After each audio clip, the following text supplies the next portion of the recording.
Kita yang nggak kenal Saladin Yusuf bin Najamuddin Ayub bin Syad atau lebih dikenal dengan Saladin Al-Ayubi atau Saladin.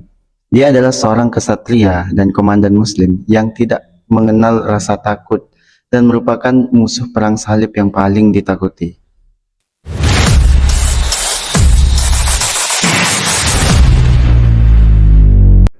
Lahir pada tahun 1138 Masehi di kota Tikrit, Irak, kota yang terletak di antara Baghdad dan Mosul. Salahuddin melengkapi tokoh-tokoh besar sejarah Islam yang bukan orang Arab seperti Imam Bukhari, Imam Muslim, Imam Tirmizi, dan lain-lain. Tapi entah kenapa kelahiran Salahuddin memaksa ayahnya meninggalkan Tikrit, sehingga sang ayah merasa kelahiran anaknya ini merepotkan dan merugikan dirinya. Namun saat itu ada yang memberinya nasihat. Kamu tidak pernah tahu, mungkin anakmu akan menjadi raja dengan reputasi yang sangat baik suatu hari nanti. Sebelum kedatangan Salahuddin Al-Ayubi, Mesir merupakan wilayah kerajaan Syiah, kerajaan Fatimiyah. Pada periode berikutnya, dinasti Fatimiyah yang masih stabil mulai terguncang oleh gejolak di negaranya.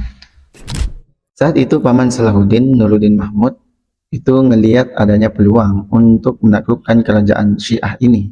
Dia melihat penaklukan kerajaan Fatimiyah sebagai peluang untuk membebaskan Yerusalem dari tentara salib. Mimpi Nuruddin benar-benar terwujud. Dia mengirimkan pasukan dari Damaskus di bawah kepemimpinan Asaduddin Syirkuh. Dia mengirimkannya ke Mesir untuk membantu keponakannya Salahuddin Al-Ayubi. Mengetahui kedatangan pasukan besar ini, sebagian pasukan salib di Mesir menjadi kacau balau. Hanya menyisakan kaum Fatimiyah yang harus menghadapi Asaduddin dan Saladin. Daulah Fatimiyah berhasil dihancurkan dan Salahuddin diangkat menjadi menteri di wilayah Mesir. Namun di Mesir ia enggak lama menjabat sebagai menteri. 2 bulan kemudian Salahuddin diangkat menjadi wakil khalifah dinasti Ayyubiyah. Persiapan Salahuddin untuk menggempur pasukan salib di Yerusalem, Palestina, itu benar-benar matang. Dia menggabungkan kesiapan keimanan dan kesiapan materi yang luar biasa. Dia membangun dengan membersihkan akidah Syiah Batiniyah dari dada-dada kaum muslimin, dengan membangun madrasah dan menyemarakkan dakwah persatuan dan kesatuan umat, ditanamkan dan dibangkitkan kesadaran mereka menghadapi pasukan salib. Dengan kompaninya ini, dia berhasil menyatukan penduduk Syam, Irak, Yaman, Hijaz, dan Maroko di bawah satu komando. Dari persiapan dan materi ini terbentuklah sebuah pasukan dengan cita-cita yang sama dan memiliki landasan keimanan yang kokoh. Dari segi fisik, Salahuddin mengadakan pembangunan markas militer, benteng-benteng perbatasan, menambah jumlah pasukan, memperbaiki kapal-kapal perang, membangun rumah sakit. Pada tahun 580 Hijriah, Salahuddin menderita penyakit yang cukup berat. Namun di situ tekadnya untuk membebaskan Yerusalem semakin membara. Dengan karunia Allah, Salahuddin pun sembuh dari sakitnya. Dia mulai mewujudkan janjinya untuk membebaskan Yerusalem. Pembebasan Yerusalem bukanlah hal yang mudah. Salahuddin dan pasukannya harus menghadapi pasukan salib di Hattin terlebih dahulu. Perang ini dinamakan Perang Hattin, perang besar dengan pembuka untuk menaklukkan Yerusalem. Dalam perang tersebut, kaum muslimin berkekuatan 63.000 pasukan yang terdiri atas para ulama dan orang-orang saleh. Mereka berhasil membunuh 30.000 pasukan salib dan menawan 30.000 lainnya. Setelah menguras energi di Hattin, akhirnya kaum muslimin tiba di Al-Quds, Yerusalem, dengan jumlah pasukan yang besar. Hanya tentara-tentara Allah ini mengepung kota suci tersebut.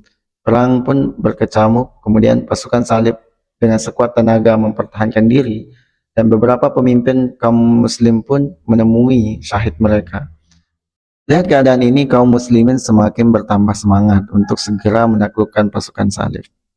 Untuk memancing emosi kaum muslimin, pasukan salib ini memancangkan salib besar di atas Qubatus Sokhro. Salahuddin dan beberapa pasukannya segera bergerak cepat ke sisi terdekat dengan Qubatus Sokhro untuk menghentikan kelancangan pasukan salib. Nah, kemudian kaum muslimin berhasil menjatuhkan dan membakar salib tersebut setelah itu. Setelah itu, tentara pasukan Salahuddin Al-Ayyubi menghancurkan menara-menara dan benteng-benteng Al-Quds. Pasukan salib mulai terpojok. Mereka tercerai-berai dan mengajak berunding untuk menyerah. Namun Salahuddin menjawab, "Aku tidak akan menyisakan seorang pun dari kaum Nasrani, sebagaimana mereka dahulu tidak menyisakan seorang pun dari umat Islam ketika penaklukan Yerusalem."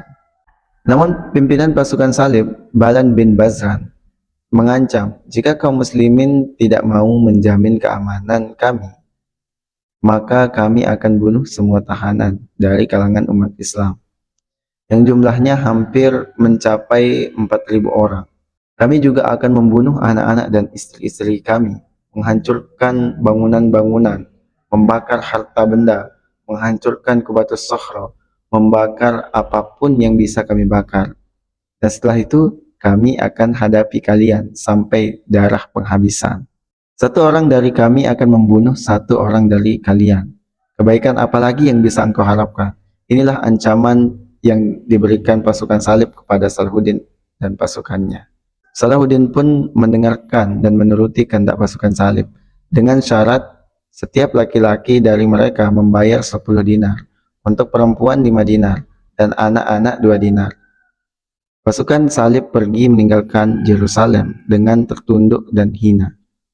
Kaum muslimin berhasil membebaskan kota suci ini untuk kedua kalinya. Tindakan Salahuddin yang mengurungkan niat membantai tentara salib serta penduduk Kristen di kota itu sangat dihargai dan dihormati lawannya, terutama dari Raja Richard I Inggris yang lebih dikenal dengan Richard the Lionheart. Richard yang memimpin perang salib ketiga pada tahun 1189 untuk merebut kota Yerusalem sangat menghormati dan menilai Salahuddin sebagai lawan yang berharga. Salahuddin memasuki Yerusalem pada hari Jumat 27 Rajab 583 Hijriah atau 2 Oktober 1807. Kota tersebut kembali ke pangkuan umat Islam setelah selama 88 tahun dikuasai oleh orang-orang Nasrani. Kemudian ia mengeluarkan salib-salib yang terdapat di Masjidil Aqsa, membersihkannya dari segala najis dan kotoran, dan mengembalikan kehormatan masjid tersebut. Salahuddin Al-Ayyubi wafat pada usia 55 tahun pada 16 Safar 589 Hijriah, bertepatan dengan 21 Februari 1193 di kota Damaskus. Salahuddin wafat karena mengalami sakit demam selama 12 hari.